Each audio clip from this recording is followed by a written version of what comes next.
Hello again, good afternoon and welcome to Business. The IMF cannot be blamed for current challenges with the economy. That's the view of renowned economist Dr. Joe Abbey. The previous administration ended the year spending more than previously thought. This could result in budget deficits reaching almost 9%.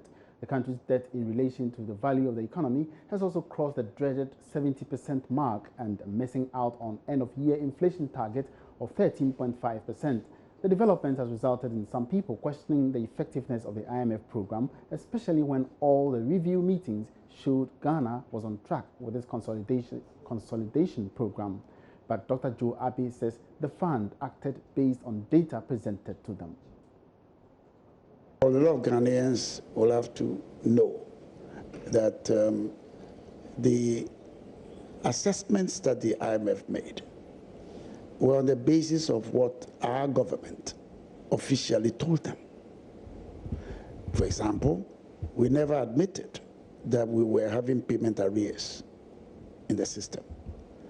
So the IMF will look at the way you seem to be closing the deficit gap in line with the program targets and would say that you are doing fine. The reality, though, is that if meanwhile you are piling up payment arrears, if you don't pay, it will look like you're not borrowing. So there's a way in which there's a technicality here that if the IMF itself, so your question really is this, was the IMF fooled, or was the IMF itself withdrawn and say to Ghana, look, if you people are all sitting down there, and if you say this is what you are achieving, and if this is what is coming to us officially from the highest level, then you are doing fine. So there's a way in which we should be careful not to get ourselves involved in a blame game which can hit us back. In year 2001, the IMF came up with a report which said that Ghana had economized on some of the information given to them, and therefore some disbursement they made in August 2000 should not have been made. And Ghana was embarrassed by that. So it is not too difficult for the IMF to again come and say, we also have been hurt. So you can't say we didn't defend you. It is the responsibility of us in civil society to find the ways and means of holding our governments to account, not rely on somebody else to be accusing our government of lying. Implement policies that target the basket of goods used in determining inflation if you want to achieve a single-digit rate. That's the advice coming from the Statistical Service to the new government. Inflation has been a major concern for consumers, mainly because of its impact on the prices of goods and services. Government missed its end-of-year inflation target for 2016 by almost 2% points. Now, the rate as at the end of December was 15.4% compared with the target of 13.5%. Speaking with Joy Business, Deputy Government Statistician Ban Wadier explains government needs to utilize the data they churn out in its policy formulation if the single digit is to be achieved. Depending on what policy direction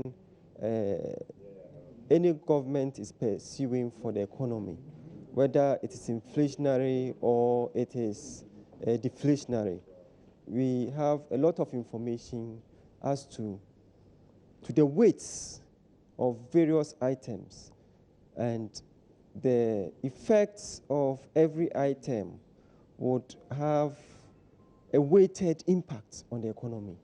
And people should pay attention to the data that is being produced. They should use data for the determination of policy. And when they use data, they will be able to judge beforehand the effect of some of the policies on the economy. A quick one on the policy still, the 8% target. It appears we haven't been able to, the one Justice spoke about. What can get us there? The 8% target. That is what I'm saying, that when we are setting the target, if you want to reach 8% in inflation, then if you should target, you should implement policies that have deflationary effect. That's what?